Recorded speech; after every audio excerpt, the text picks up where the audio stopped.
Hello everyone, my dear students. I am going to teach you synthesis in a very short and simple method. बहुत छोटे में मैं आपको बताऊंगा कि सिंथेसिस क्या होती है। ठीक है, सिंथेसिस माने जोड़ना, दो वाक्यों को जोड़ना। ठीक है, एक सिंपल सेंटेंस और एक सिंपल सेंटेंस जोड़ के एक सिंपल सेंटेंस बनाना, एक सिंपल सेंटेंस और दूसरे सिंपल सेंटेंस जोड़ करके एक कॉम्प्लेक्स बनाना, एक सिंपल सेंटेंस या एक सिंपल सेंटेंस या उससे अधिक को जोड़ करके कंपाउंड बनाना। तो हम दो सिंपल सेंटेंस जोड़कर एक सिंपल सेंटेंस बनाते हैं, कंबाइन करने को आता है बोर्ड परीक्षा में। दो सिंपल सेंटेंस को जोड़ करके एक कॉम्प्लेक्स बनाते हैं, एक सिंपल सेंटेंस और एक सिंपल सेंटेंस या दो सेंटेंस को जोड़कर एक कंपाउंड बनाते हैं। कभी कभी एक में दो या दो से अधिक सेंटेंस भी जोड़ने पड़ते हैं। ठीक है, तो सबसे पहले हम देखेंगे कि सिंपल सेंटेंस होता क्या है, क्योंकि जब दो सिंपल सेंटेंस होंगे तो दोनों को एक बनाने में हमको कुछ कमी करनी पड़ेगी, कुछ काटना पड़ेगा। ठीक है, तो सिंपल सेंटेंस माने आई एट एन एप्पल, मैं एक सेब मैंने खाया, मैंने एक सेब खाया। आई सब्जेक्ट हुआ क्योंकि मैंने खाया। जो करता होता है वो सब्जेक्ट होता है, जब कोई काम करता है उसे कर्ता कहते हैं। ठीक है, तो आई सब्जेक्ट हुआ कि मैंने खाया है, और एट क्या है, क्रिया है। तो प्रेडिकेट पार्ट जो होता है वो क्रिया से प्रारंभ होता है, हमने 10th में पढ़ा हुआ है। ठीक है, कि सब्जेक्ट एंड प्रेडिकेट दो भाग होते हैं जो कि आता है। ठीक है, तो सिंपल सेंटेंस में एक सब्जेक्ट और एक प्रेडिकेट होता है। ठीक है, तो इसलिए यदि दो सिंपल सेंटेंस होंगे तो दो सिंपल सेंटेंस में दो सब्जेक्ट और दो प्रेडिकेट होंगे।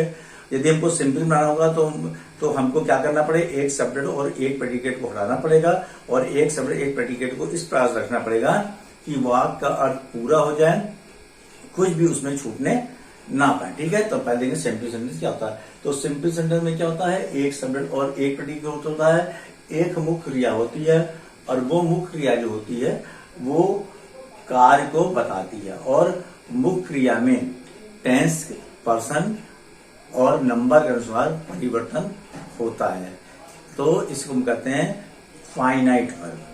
तो सिंपल सेंटेंस में एक ही फाइनाइट वर्ब होती है, और उस क्रिया में टेंस के अनुसार, नंबर अनुसार, पर्सन के अनुसार परिवर्तन होता है, जबकि नॉन फाइनाइट वर्ब में कोई परिवर्तन नहीं होता। बड़ी शॉर्ट में उसको देखेंगे। ठीक है,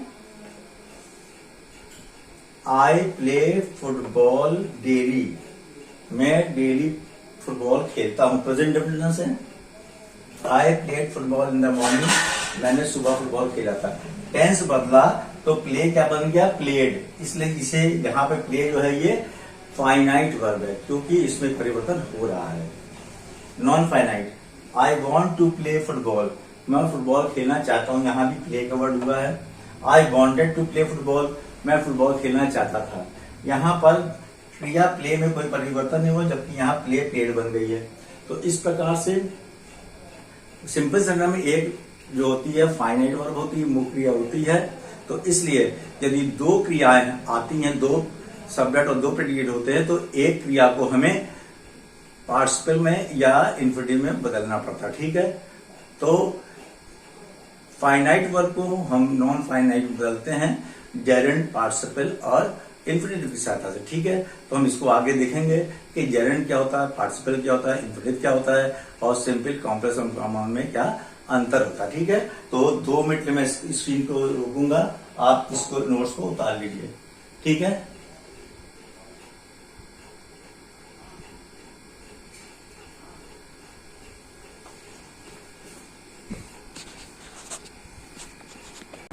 my dear students, now I am continuing synthesis.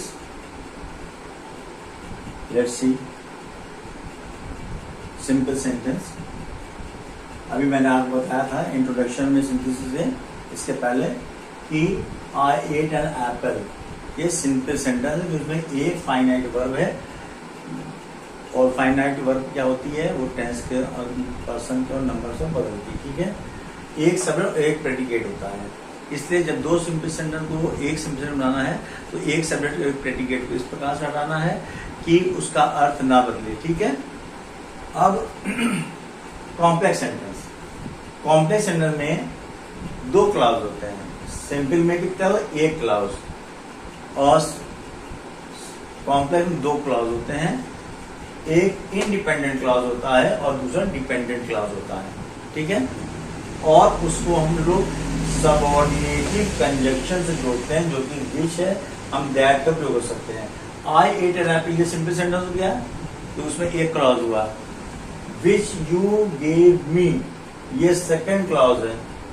ठीक है। तो सिंपल में एक क्लॉज हुआ, आई एट एन एप्पल। कॉम्प्लेक्स में दो क्लॉज हुआ, विच यू गेव मी, मगर इसको हमने दो क्लॉज को एक कंजंक्शन से जोड़ा है, ये सबऑर्डिनेटिव कंजंक्शन कहलाता है। विच यू गेव मी, मैंने एक सेब खाया जो तुमने मुझे दिया था, इसका दैट का उपयोग कर सकते हैं, दोनों ही सबऑर्डिनेटिव कंजंक्शन है। ठीक है। तो हम देखते हैं आई एट एन एप्पल जो है इंडिपेंडेंट है, मैंने एक सेब खाया, ये अपने आप पूरा अर्थ लगाता है। मगर यू गेव मी या विच यू गेव मी इसका कोई मतलब नहीं है, यानी कि ये क्लॉज जो है सबऑर्डिनेटिव क्लॉज जो है वो प्रिंसिपल क्लॉज पे डिपेंड कर रहा है अपने अर्थ को पूरा करने के लिए।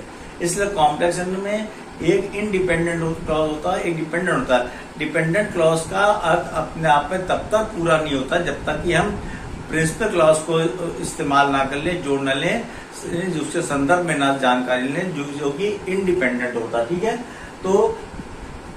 तो सिंपल सेंटेंस में एक क्लॉज होता है, कॉम्प्लेक्स में दो क्लॉज होते हैं, एक इंडिपेंडेंट होता है और दूसरा डिपेंडेंट क्लॉज होता है। मगर हम कंपाउंड सेंटेंस में देखते हैं कि इसमें दो क्लॉज होते हैं और दोनों इंडिपेंडेंट होते हैं। सिंपल सेंटेंस में एक क्लॉज हुआ, कॉम्प्लेक्स में दो हुआ, एक इंडिपेंडेंट हुआ, दूसरा डिपेंडेंट हुआ। मगर कंपाउंड में दोनों इंडिपेंडेंट होते हैं और कोऑर्डिनेटिव कंजंक्शन से जुड़े होते हैं। ठीक है। इसमें कोई भी सेंटेंस के बिना दूसरे का अर्थ पूरा हो जाता है। इसमें विच यू गेव मी का अर्थ पूरा नहीं हो रहा बिना आई एट एन एप्पल को जोड़े, मगर इसमें है आई एट एन एप्पल पूरा सेंटेंस है, माय फ्रेंड एट मैंगो ये भी पूरा सेंटेंस है, यानी ये भी इंडिपेंडेंट, ये भी इंडिपेंडेंट, तीनों में अंदर जानिए। सिंपल सेंटेंस में एक सब्जेक्ट और एक प्रेडिकेट होता है, यानी एक सिंगल क्लॉज होता है। कॉम्प्लेक्स में दो क्लॉज होते हैं, पहला प्रिंसिपल क्लॉज होता है, दूसरा सबऑर्डिनेट क्लॉज होता है, पहला इंडिपेंडेंट होता है, दूसरा डिपेंडेंट होता है। ठीक है। मगर कंपाउंड में दोनों इंडिपेंडेंट होते हैं, दोनों का अर्थ अपने में क्लियर होता है, जबकि कॉम्प्लेक्स सेंटेंस में जो डिपेंडेंट होता है उसका अर्थ पूरा करने के लिए इंडिपेंडेंट क्लॉज का सारा लेना पड़ता है। और इसको हमने क्या जोड़ा, आई एट एन एप्पल, बट क्या है, ये कोऑर्डिनेटिव कंजंक्शन है जो दो क्लॉज को जोड़ा हुआ है। ठीक है। इस प्रकार से हम सिंपल कॉम्प्लेक्स कंपाउंड में अंतर समझेंगे। ठीक है। अब दो सिंपल सेंटेंस एक सिंपल सेंटेंस जोड़ने के लिए हमको याद करना है कि दो क्रियाएं होंगी, दो सब्जेक्ट और दो प्रेडिकेट होंगे, यानी एक क्रिया को हमको पार्टिसिपल में बदलना पड़ेगा। इस प्रकार से हम देखते हैं कि पार्टिसिपल होता है प्रेजेंट पार्टिसिपल। ठीक है। प्रेजेंट पार्टिसिपल जो है, पहले हम इन्फिनेटिव दे देते हैं। इन्फिनेटिव वर्ब की फर्स्ट फॉर्म में टू लगाने से इन्फिनेटिव बनता है। ठीक है। जब क्रिया के अंत में ना आता है तो उनकी पहली अवस्था से फर्स्ट फॉर्म से पहले टू लगाने से इन्फिनेटिव बनता है। ठीक है। जैसे वॉक, जैसे गो टू गो, जाना। ठीक है। अब क्या है, वर्ब की first form plus ING, walk plus ING, walking, ये जेरेंड है। क्रिया की फर्स्ट फॉर्म जिन क्रिया में ना आता उनकी फर्स्ट फॉर्म से पहले टू लगाने से इन्फिनेटिव बनता है और क्रिया की फर्स्ट फॉर्म में आईएनजी लगाने से जेरेंड बनता है। ठीक है। जेरेंड जो है ये एक्टिविटी बताता है। जब क्रिया जो है वो एज अ नाउन वर्क करे मगर एक्टिविटी बताते हैं तो उसे जेरेंड कहते हैं। क्रिया को बताती है, क्रियाकलाप के बारे में बताती है, कार्य होना नहीं बताती है। क्रियाकलाप के बारे में सूचना देती है, मगर एज अ नाउन वर्क करता है उसे जेरेंड कहते हैं। जेरेंड क्रिया के फर्स्ट फॉर्म में आईएनजी लगा से बनता है। जैसे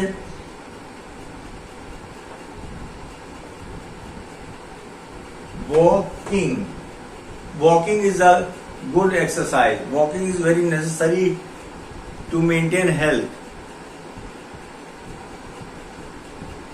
तो इस प्रकार से हम देखते हैं कि walking is good for health. टहलना स्वास्थ्य के लिए अच्छा है. तो टहलना क्रिया है, क्रियाकलाप है. टहलना एक एक्टिविटी के बारे में बता रहा है, मगर क्रिया से कोई काम नहीं हो रहा है. ठीक है, इस प्रकार से हम कहते हैं कि जेरेंट जो है वो एक्टिविटी बताता है और क्रिया के रूप में होते भी वो नाउन का काम करता है. इस प्रकार से पार्टिसिपल 3 होते हैं. प्रेजेंट पार्टिसिपल जब एक ही साथ दो काम होते हैं, तो वहां पे क्रिया की फर्स्ट फॉर्म में आईएनजी जोड़ने से प्रेजेंट पार्टिसिपल बनता है. ठीक है. ईटिंग आई स्लेप्ट, मैं खाते हुए सो गया. इनमें करके या हुए शब्द आता है. ईटिंग आई स्लेप्ट, मैं खाना खाते हुए सो गया. ठीक है. वॉकिंग ही फेल डाउन, चलते हुए वो गिर पड़ा. इस प्रकार से एक काम हो रहा है और दूसरा काम उसी में हो गया. तो क्रिया के फर्स्ट फॉर्म में आईएनजी लगाने से प्रेजेंट पार्टिसिपल बनता है. ये एक साथ दो क्रियाओं के होने को बताता है जब वाक्य में करके या हुए शब्द आता है. ठीक है. जब दो क्रिया एक साथ होती हैं, मिली हुई होती हैं, तो क्रिया की फर्स्ट फॉर्म में आईएनजी लगाने से प्रेजेंट पार्टिसिपल प्रयोग होता है. इसी प्रकार से पास्ट पार्टिसिपल ये क्रिया की थर्ड फॉर्म से बनता है. ये express state of ending. Past participle जो है किसी कार्य की स्थिति के समाप्त होने को बताता है. किसी कार्य के समाप्त होने को बताता है. इसको थर्ड फॉर्म से बनाते हैं. इसके बाद perfect participle having plus verb की थर्ड फॉर्म. जब एक काम समाप्त होकर दूसरा शुरू होता है, दोनों में थोड़ा गैप आ जाता है, तो हम क्रिया की थर्ड फॉर्म के पहले हैविंग लगा देते हैं. ठीक है. तो having written a letter, he wrote a letter, he posted at once. Having written a letter, he posted at once. वो पत्र लिखने के बाद तुरंत ही उसने उसको पोस्ट कर दिया. ठीक है. Having written a letter, he posted at once. तो इस प्रकार से हम देखते हैं कि प्रेजेंट पार्टिसिपल में दो क्रिया एक साथ होती हैं. VP my son came to me. VP my son came to me. मेरा बेटा रोता हुआ मेरे पास आया. वो आंखों से रो रहा है और पैर से चल रहा है. दो क्रिया एक संग होंगी तो वर्ब की फर्स्ट फॉर्म में आईएनजी लगाकर प्रेजेंट पार्टिसिपल बनेंगे. जब स्टेट ऑफ एंडिंग होगी, किसी कार्य के समाप्त होने की सूचना मिलती है, तो वर्ब की थर्ड फॉर्म का प्रयोग करते हैं और उससे बन जाता है पास्ट पार्टिसिपल. और जब एक क्रिया समाप्त होकर दूसरा काम शुरू होता है, तो हैविंग का प्रयोग करते हैं वर्ब की थर्ड फॉर्म से पहले. इससे बनता है परफेक्ट पार्टिसिपल. इसको उतार लीजिए, फिर हम आगे बढ़ें.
He saw the snake, he ran away. दो सिंपल सेंटेंस हैं. एक सॉ वर्ब है, एक रैन वर्ब है.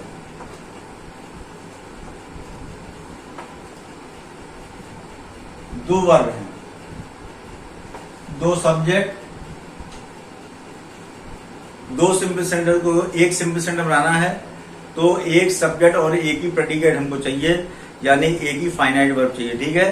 तो एक वर्ब को हम नॉन फाइनाइट बना लेंगे। क्या बना लेंगे? नॉन फाइनाइट बनाने के 3 तरीके होते हैं। हम पार्टिसिपल से बना सकते हैं, इनफिनिटिव से बनाते हैं और जेरेंट से बना सकते हैं, ठीक है। तो हमको देखना पड़ेगा कि इस प्रकार से हम इसमें परिवर्तन करें कि दोनों वाक्य को एक कर दें कि अर्थ पूरा हो जाए और कोई भी अर्थ इसमें छूटने ना पाए, ठीक है। तो क्या देखा? He saw the snake, he ran away. अब क्रिया 2 है, एक सॉ है और एक रैन है। दोनों ही फाइनाइट वर्ब हैं, दोनों ही फाइनाइट वर्ब हैं। सी सॉ सीन, रैन यहां लिखा है, इसका रन भी बन सकता है, टेंस चेंज हो जाएगा। तो हमको क्या करना है कि एक शब्द रखना, ठीक है। इसको हमने काट दिया। अब हमने जो सॉ है इसको हम बना देंगे present participle.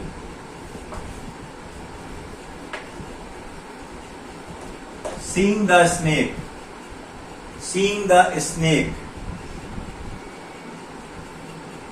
he ran away, seen the snake, he ran away।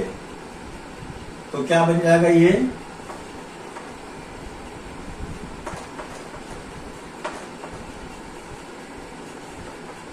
हमने सौ को प्रेजेंट पास्ट बना दिया। तो सी का सीन बन गया snake, comma he ran away.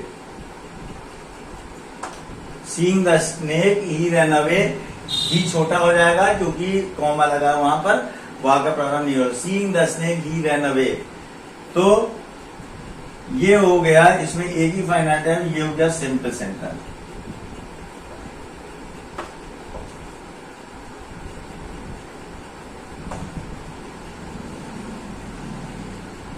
Present participle के प्रयोग के द्वारा।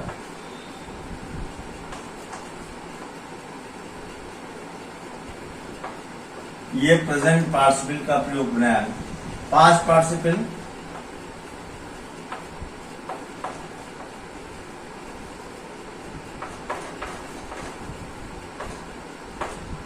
Past participle,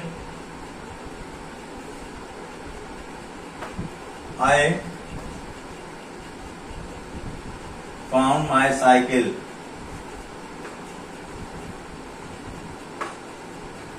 I found my cycle. It was lost.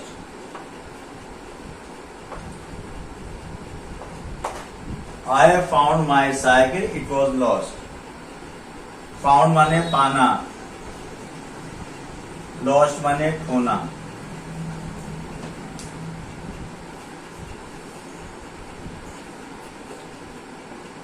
अब दोनों वाक्यों को मिला लेंगे तो एक बार बनता है, मुझे अपनी खोई हुई साइकिल प्राप्त हो गई। I found my lost cycle. I found my lost cycle. मुझे अपनी खोई हुई साइकिल मिल गई है, ठीक है। Perfect participle.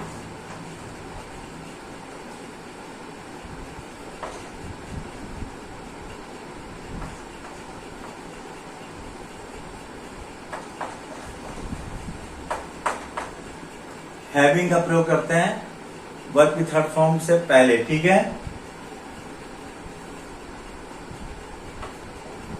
He wrote a letter.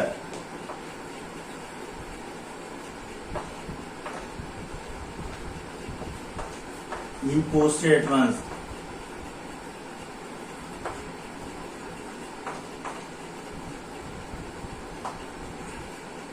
He wrote a letter. He posted at once. अब उसने एक पत्र को लिखा और उसको पोस्ट कर दिया। जो काम पहले होगा उसे हम परफेक्ट पार्टिसिपल बना लेंगे। तो क्या हो जाएगा? ये कट जाएगा क्योंकि हम एक ही शब्द रख सकते हैं सिंपल सेंटेंस में। हो जाएगा हैविंग। हैविंग रोट का क्या हो जाएगा? Written. Having written a letter comma he posted at once, comma he posted at once.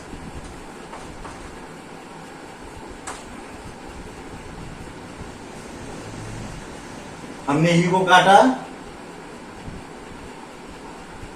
एक ही को रखेंगे, एक को काट देंगे। सिंपल सेंटेंस में ऐसे ही होता है कि सिंपल सेंटेंस को दो सिंपल सेंटेंस को एक सिंपल सेंटेंस बनाने के ये देखना पड़ता है कि दोनों का सब्जेक्ट एक होना चाहिए।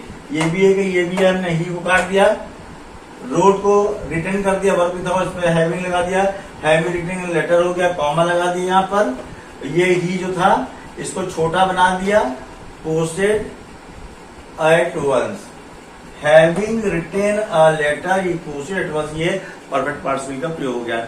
इस प्रकार से प्रेजेंट पार्टिसिपल, पास्ट पार्टिसिपल और परफेक्ट पार्टिसिपल का हम प्रयोग करके दो सेंटेंस को एक सेंटेंस बनाते हैं, दो सिंपल सेंटेंस को एक सिंपल सेंटेंस बना लेते हैं। ठीक है, आप इसको नोट करिए, फिर आगे हम इसको देखते हैं। ये इंट्रोडक्शन का कंटिन्यूएशन है, इसलिए इसको हम लेसन 1 कर देते हैं ताकि आपको दिक्कत समझने में ना हो।